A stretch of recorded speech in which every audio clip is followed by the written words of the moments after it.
नाज़रीन, अवामी न्यूज़ में ख़बरनि जो सिलसिलो जारी है। इन वक्त असीं तव्हांखे राणीपुर में ख़बर ॾींदा हलूं त राणीपुर में कोरोना वायरस जो पहिरियों केस ज़ाहिर थियो है। BHU भलाल वॾा जे इंचार्ज डॉक्टर जन्नत जी कोरोना वायरस जी टेस्ट पॉजिटिव अची वई। इन हवाले सां असां राब्तो कयो है राणीपुर में अवामी न्यूज़ जे रिपोर्टर नदीम शेख सां। जी नदीम, इन हवाले खां तव्हां वटि कहिड़ा तफ़सीलात आहिनि? बिल्कुल मां तव्हांखे ॿुधाईंदो त राणीपुर में कोरोना वायरस जो पहिरियों केस ज़ाहिर थियो आहे।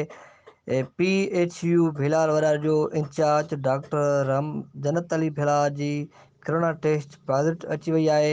डॉक्टर जन्नत अली भिलाल खे पंहिंजे घर में ई आइसोलेट कयो वियो आहे।